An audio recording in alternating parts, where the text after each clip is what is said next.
여러분, 요즘 살만하십니까? 이 질문이 요즘은 좀 위험하죠? 네 라고 하면 눈치 없는 사람 같고, 아니요 라고 하면 너무 현실적이어서 슬퍼지잖아요.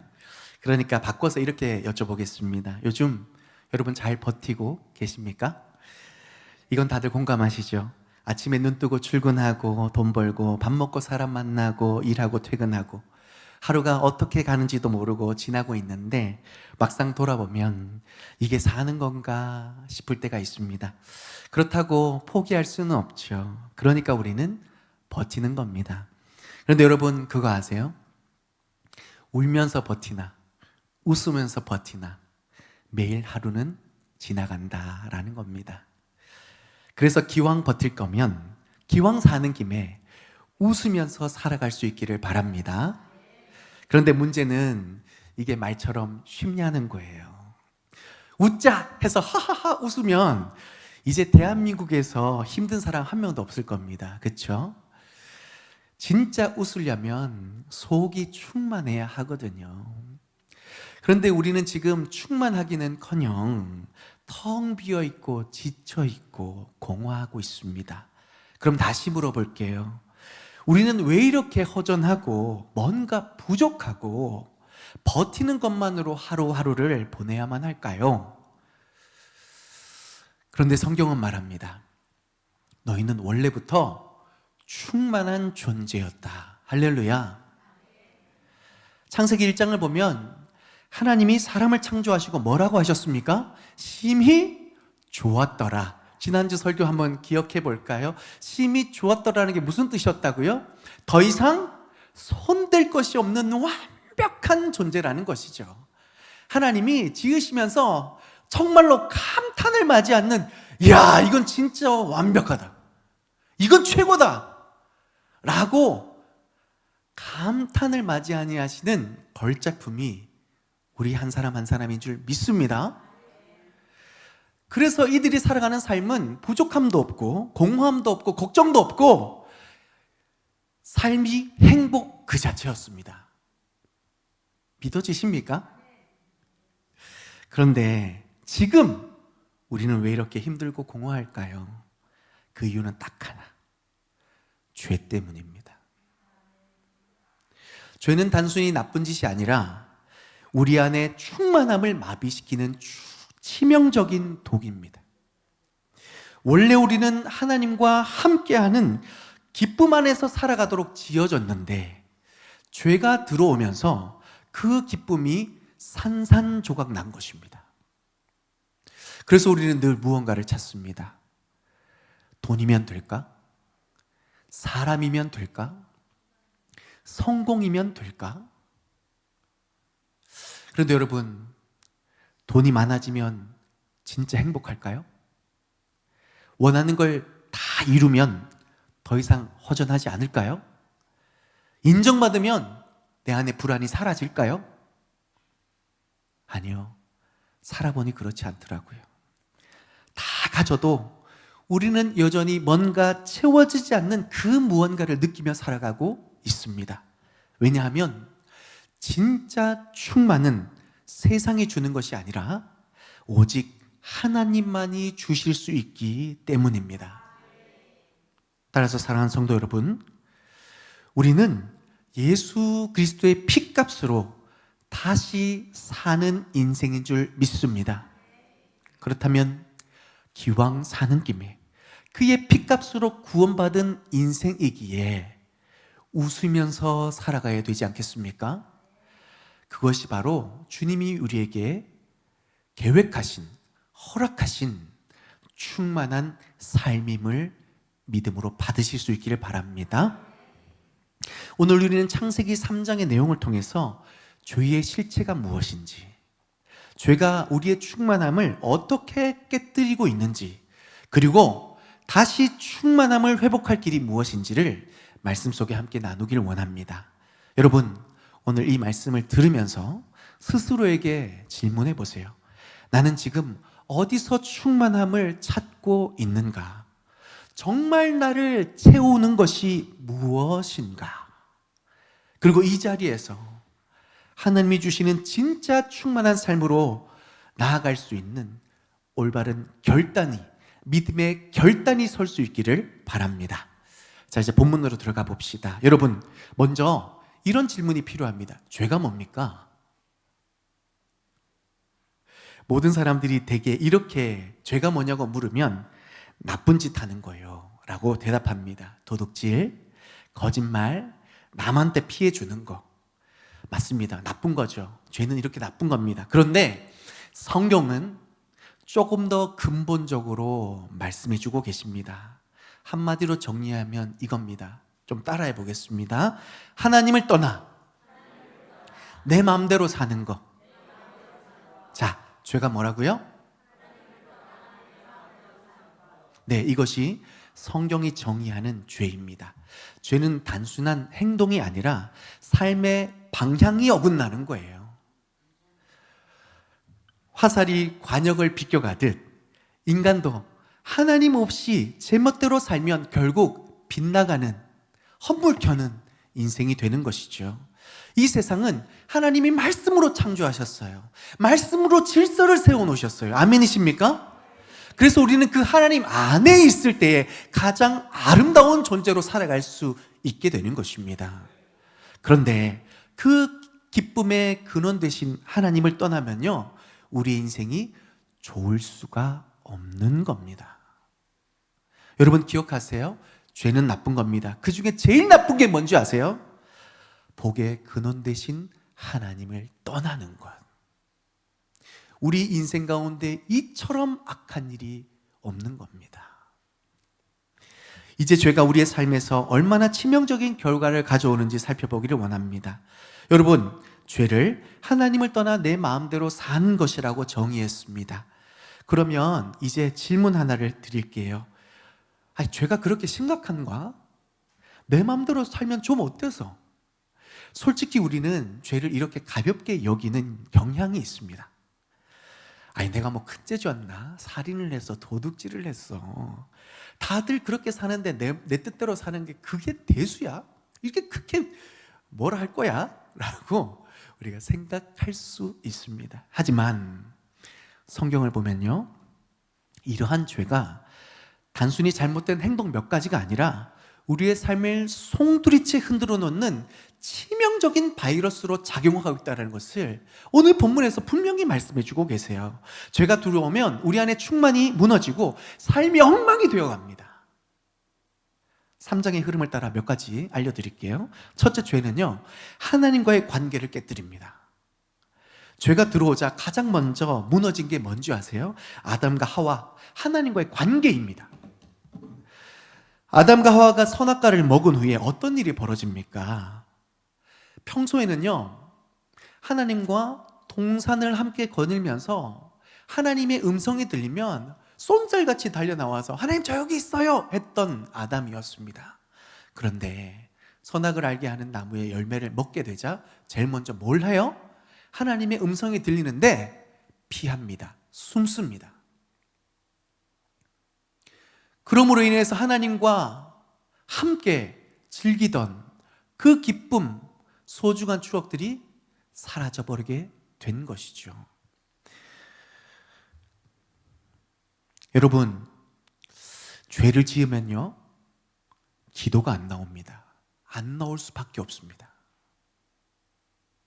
말씀을 봐도 은혜가 안 됩니다. 지금 이 자리에 예배하러 앉아 있지만 여전히 마음이 답답하고 불편합니다. 왜요? 죄가 하나님과 나의 관계를 가로막고 있기 때문입니다. 둘째로, 죄는 나 자신을 깨뜨립니다. 죄를 짓고 나니까 아담과 하와가 제일 먼저 깨달은 게 뭐냐면, 우리가 벌거벗었네?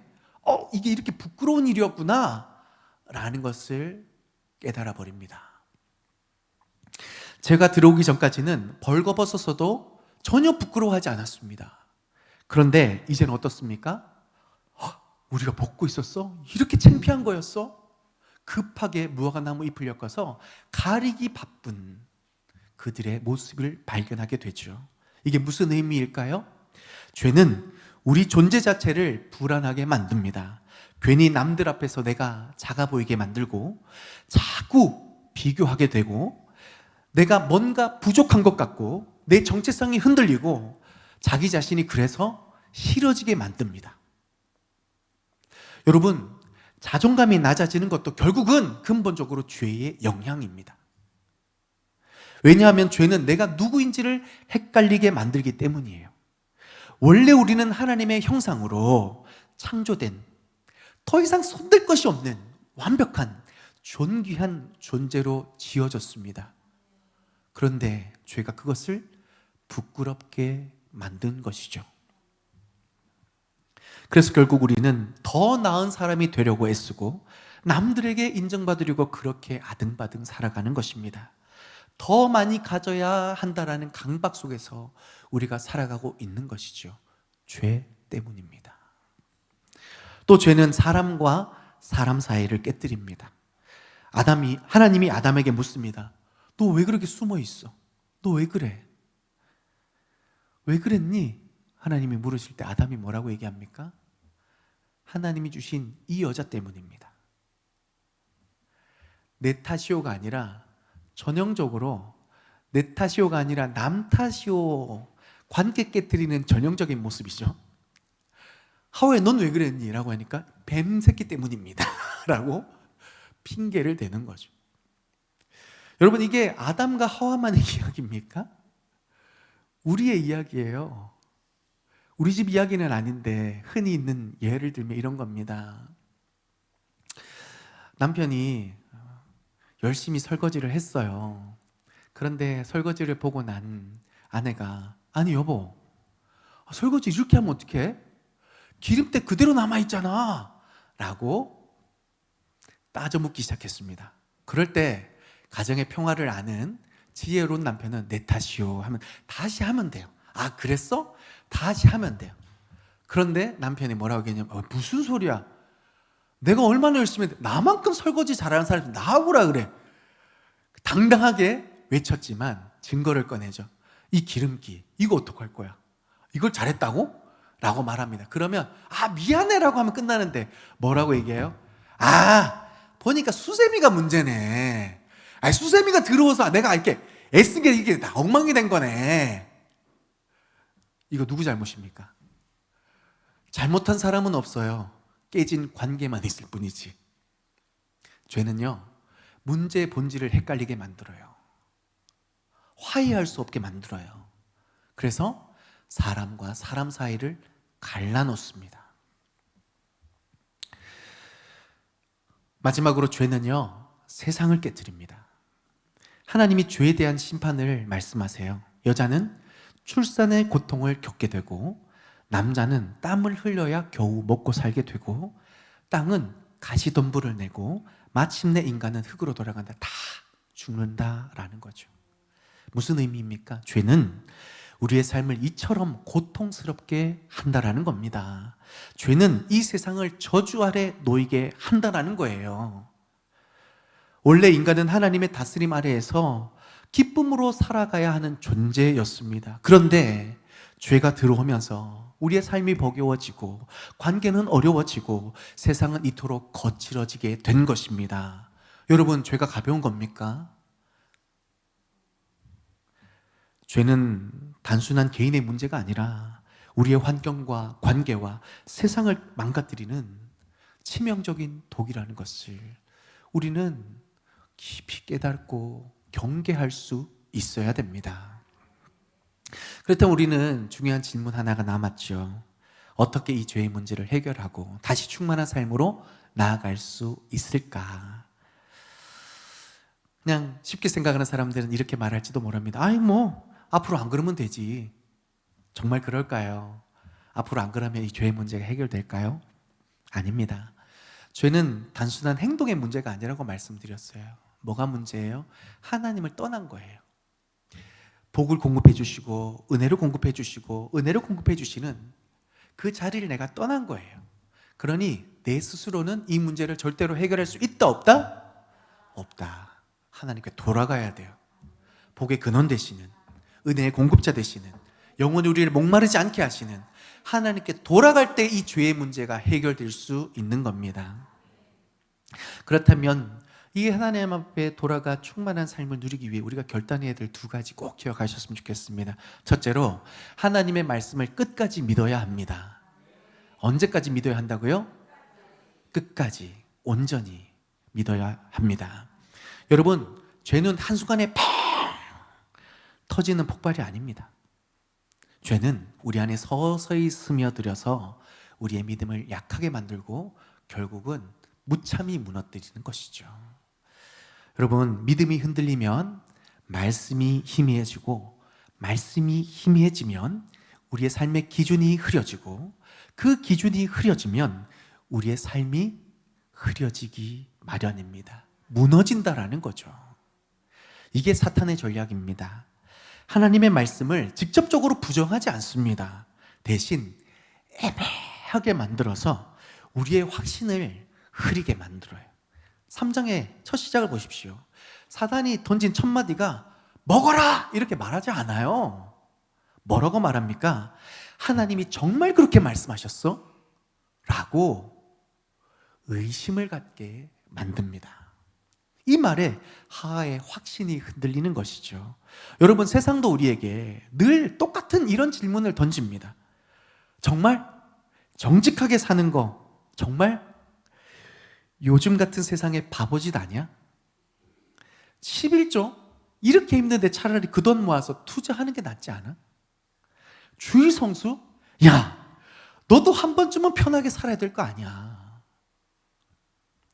처음에는 아니야, 하나님이 그렇게 말씀하지 않으셨어, 이 말씀대로 살아야 된다라고 우리가 분명히 고백하다가도 이 세상의 음성에 희미해지고 젖어들면 결국 우리는 어느 순간 이렇게 바뀝니다.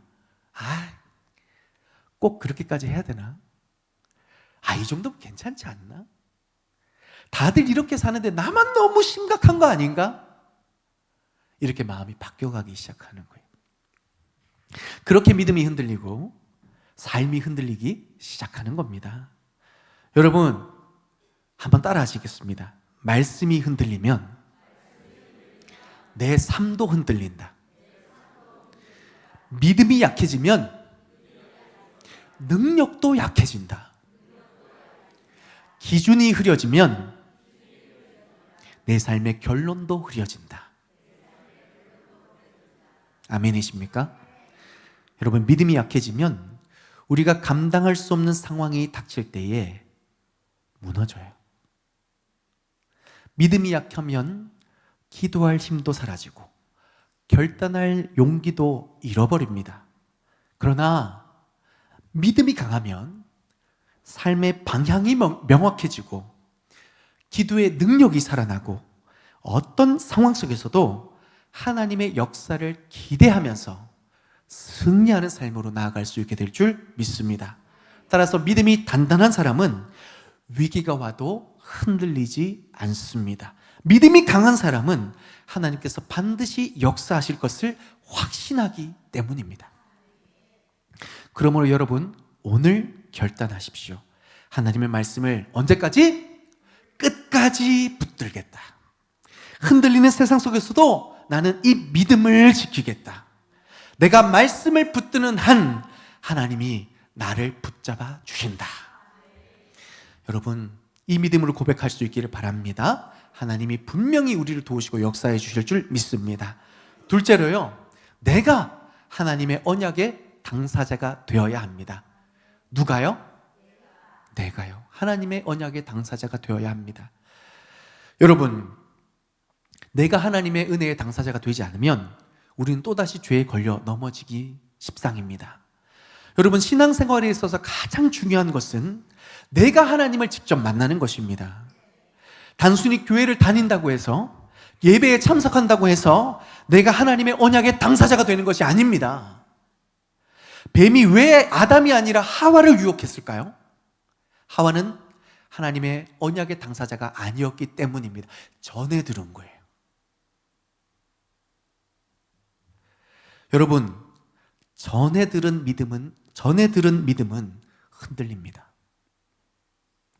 부모님이 믿는 신앙, 목사님이 전해주는 신앙, 그냥 교회에서 듣기만 했던 신앙은 내 것이 되지 않으면 언젠가는 결국 무너집니다. 여러분 기억하세요. 하나님을 들은 사람은 흔들리지만 하나님을 만난 사람은 흔들리지 않습니다. 예배를 소비하는 사람은 떠나지만 예배를 사모하는 사람은 끝까지 남습니다. 하나님을 경험하지 못하면 기독교는 종교가 되지만 하나님을 만나면 우리의 인생이 되는 줄 믿습니다. 따라서 여러분, 이러한 확신과 이런 믿음의 결론을 위해 하나님의 언약의 당사자가 되기 위하여 무엇보다도 하나님을 만나는 자리를 사모할 수 있기를 바랍니다. 하나님 언제 만날 수 있습니까? 어디서 만날 수 있습니까? 말씀의 자리에서, 기도하는 자리에서, 예배하는 자리에서, 하나님과 깊이 교제를 나누는 그 자리에서 우리는 하나님의 언약의 당사자로서 그 은혜의 깊이와 풍성함을 경험하게 될 줄 믿습니다. 여러분, 하나님의 언약을 전해 듣는 사람이 아니라 직접 경험하는 사람이 될 수 있기를 바랍니다. 하나님을 만나는 순간 내 믿음은 더 이상 정보가 아니라 체험이 간증이 되는 것입니다. 말씀이 단순한 가르침이 아니라 내 삶에 살아 숨쉬는 하나님의 능력이 될 줄 믿습니다. 기도가 단순한 요청이 아니라 하나님과의 대화이며 하나님의 숨결을 느끼는 거룩한, 세상의 그 어떤 것보다 바꿀 수 없는 아름다운 시간인 줄 믿습니다. 그래서 예배는 습관이 아니라 예배는 내 영혼을 일으키는 기적의 시간인 줄 믿습니다. 그렇다면 우리는 무엇을 해야 합니까? 하나님을 만나는 이 예배의 시간을 더욱더 사모하며 나아갈 수 있기를 바랍니다. 하나님과 교제하는 시간을 소중히 여기실 수 있기를 바랍니다. 하나님과의 만남이 반복될수록 내 믿음이 흔들리지 않고 더 견고해져가는 그 하나님의 기적을 올 한 해 더 풍성히 아름답게 누리시기를 바랍니다. 하나님의 언약의 당사자가 되려면 우선순위를 잘 정돈해야 됩니다. 세상은 끊임없이 바빠서 어떻게 예배 가니? 피곤해서 기도할 힘이 어디 있니? 말씀 읽을 시간이 지금 어디 있니? 라고 말하며 하나님과 자꾸 멀어지게, 밀려나게 만듭니다. 그런데 여러분, 이걸 아셔야 됩니다. 하나님을 만나는 시간이 줄어들면 하나님이 일하시는 시간도 줄어드는 겁니다. 예배의 우선순위가 밀려나면 하나님과의 거리도 밀려나게 되어 있습니다. 하나님을 만나는 시간을 붙드는 사람만이 하나님의 언약 가운데 붙들림 받는 축복의 인생을 살아갈 수 있게 되는 것입니다. 여러분 결단하십시오. 오늘 꼭 결단하실 수 있길 바랍니다. 나는 하나님을 만나는 이 자리를 사모하겠다. 나는 예배의 자리를 절대로 떠나지 않겠다. 나는 하나님과의 시간을 가장 소중한 것으로 우선적으로 붙들겠다. 그럴 때 하나님께서 우리의 삶을 새롭게 하시고 흔들리지 않는 믿음의 사람으로 세워주실 줄 믿습니다. 말씀의 결론을 맺습니다. 사랑하는 여러분, 죄는요 하나님을 떠나 내 마음대로 사는 것이라고 말씀드렸어요. 그리고 그 순간부터 우리는 텅 비어버립니다. 처음에는 괜찮은 것 같아요. 그런데 어느 순간 깨닫습니다. 뭔가 부족하다. 왜 이렇게 허전하지? 그때부터 우리는 자꾸 뭔가를 채우려고 해요. 돈이면 될까? 사람이면 될까? 성공이면 될까? 하지만 그걸 다 가져도 여전히 채워지지 않는 빈 공간을 우리는 늘 느끼게 되죠. 왜냐하면 우리는 원래 하나님과 함께 할 때 충만하도록 만들어졌기 때문입니다. 오늘 본문에서 아담과 하와가 죄를 짓고 가장 먼저 한 일이 무엇입니까? 복의 근원 되신 하나님을 피하여 숨었습니다. 하나님께서 찾으시는데도 도망갑니다. 왜요? 죄가 들어오면 하나님을 피하고 싶어지거든요. 하지만 하나님은요, 그들을 포기하지 않으셨습니다.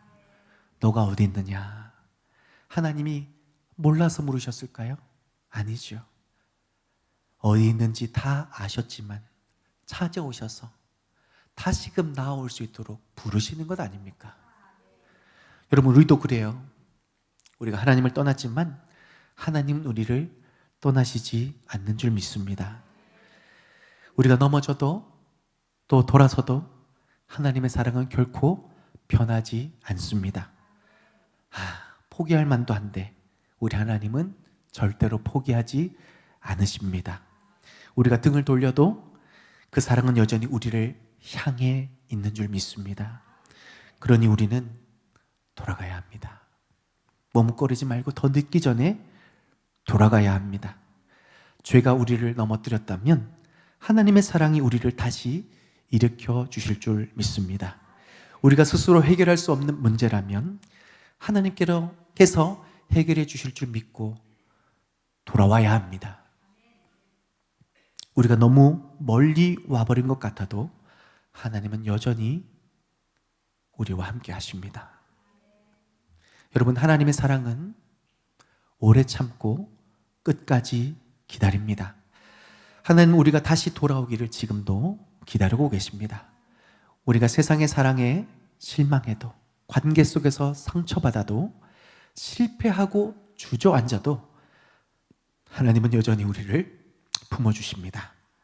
그러니 우리는 결단해야 됩니다. 하나님께 돌아갑시다. 우리를 절대 포기하지 않으시는 하나님께, 다시 품어주시는 하나님께, 우리를 끝까지 사랑하시는 하나님께 돌아갈 수 있기를 바랍니다. 이제 함께 여호와께 돌아가자라는 찬양을 부를 건데요, 여러분, 그냥 부르지 마세요. 이 찬양이 우리의 고백이 될 수 있기를 바랍니다. 하나님, 이제 돌아갑니다. 다시 하나님을 붙잡겠습니다. 다시 충만한 삶을 살겠습니다. 사랑하는 여러분, 하나님께 돌아가면 우리의 인생이 다시 살아날 줄 믿습니다. 함께 찬양하면서 우리를 일으켜 세워주시는 하나님의 은혜 앞에 나아갈 수 있기를 바랍니다. 내 백성이 나를 떠나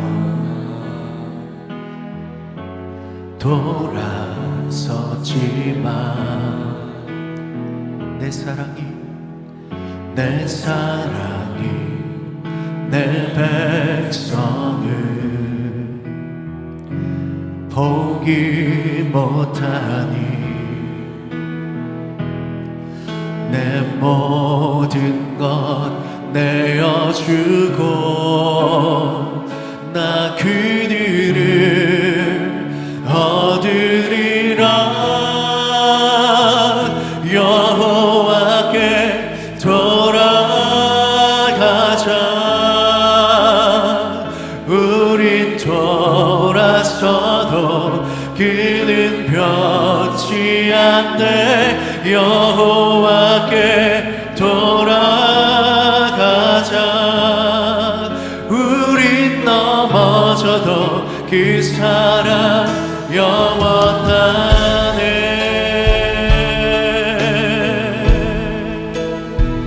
아멘. 우리 다시 한 번 더 찬양할까요? 내 백성이 나를 떠나, 내 백성이 나를 떠나 돌아섰지만 내 사랑이 내 백성을 포기 못하니 내 모든 것 내어주고 내 모든 것 내어주고 나 그들을 얻으리라. 나 그들을 얻으리라. 여호와께 돌아가자. 우린 돌아서도 그는 변치 않네. 여호와께 돌아가자.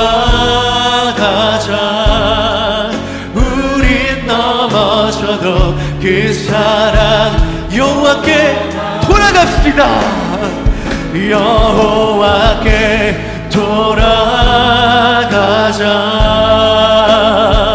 우린 돌아서도 그는 변치 않네. 여호와께 돌아가자. 우린 넘어져도 그 사랑 영원. 사랑은 오래 참고, 사랑은 오래 참고 자신을 내어주네. 서로 사랑할 때 세상은 주보네. 사랑은 절대지. 우리 다시 한 번 더 고백할까요? 사랑은 오래 참고, 사랑은 오래 참고 자신을 내어주네. 서로 사랑할 때 세상은 주보네.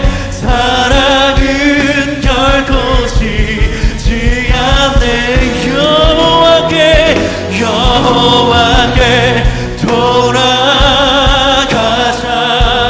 주님, 우릴 돌아서도 그는 변치 않네. 여호와께 돌아가자. 우리 넘어져도 그 사랑. 우리 다시 한 번 더 여호와께 돌아갑시다. 여호와께 돌아가자. 우린 돌아서도 그는 변치 않네. 여호와께 돌아가자. 우린 넘어져도 그 사랑 영원하네. 여호와께 돌아가자. 우린 돌아서도 그는 변치 않네. 여호와께 돌아가자.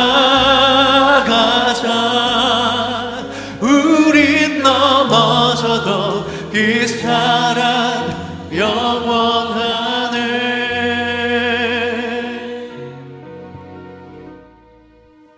여러분, 죄가요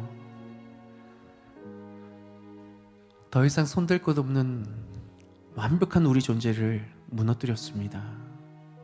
우리만 무너뜨렸습니까? 관계도 무너뜨렸습니다. 관계만 무너뜨렸습니까? 우리가 살아가는 세상을 무너뜨렸습니다. 그러니 우리는 내 멋대로 좀 살면 어때? 다들 그렇게 사는데. 이 심각한 현실의 문제 앞에 더 이상 이 죄를 가볍게 여길 수 있습니까? 아니요. 이제는 죄를 심각하게, 정말 심각하게 돌아볼 수 있어야 됩니다. 여러분, 하나님께로 돌아갈 때 이 죄의 문제가 해결되고 더 이상 손댈 것이 없는 완벽한 삶으로, 충만한 삶으로 우리는 온전히 살아갈 수 있게 되는 줄 믿습니다. 그리고 우리가 먼저 기도할 때에 우리 죄를 먼저 하나님 앞에 고백했으면 좋겠습니다. 아무도 모르겠지. 아니요, 하나님 다 아십니다. 그래서 우리의 삶이 안 되는 거예요. 그런데 요한일서 말씀은 이렇게 선언합니다. 만일 우리가 우리 죄를 자백하면 저는 미쁘시고 의로우사 우리 죄를 사하실 것이요 모든 불의에서 우리를 깨끗게 하실 것이라. 여러분, 죄가 무겁지만, 죄가 우리를 부끄럽게 하지만 여러분, 믿음으로 주님 앞에 나아가세요. 주님이 죄를 고백하는 그 심령 다 용서해 주십니다. 깨끗게 해 주십니다. 새롭게 해 주십니다. 충만케 해 주십니다. 여러분의 죄를 고백하며 나아갈 수 있기를 바라며, 한 가지 더 기도할 때, 여러분, 이제는 더 이상 죄 가운데 머무르면 안 되죠. 어둠 가운데 머무르면 안 되죠. 일어나야죠. 새로워져야죠. 충만해져야죠. 승리해야죠. 충만해야죠. 그런 삶을 살아갈 수 있도록 하나님, 내가 언약의 당사자가 되겠습니다. 나를 만나주시고 아는 것이 아니라 믿어지고 경험하고 고백할 수 있는 그런 믿음으로 새해 살아갈 수 있도록 도와주십시오. 그래서 충만하라, 흐르라, 살아나라, 이 믿음의 말씀이 나의 삶의 고백이요 간증이 되도록 하나님 역사해달라고 이 시간 주여 외치며 주신 말씀을 생각하며 함께 결단하며 나아가십시다. 주여!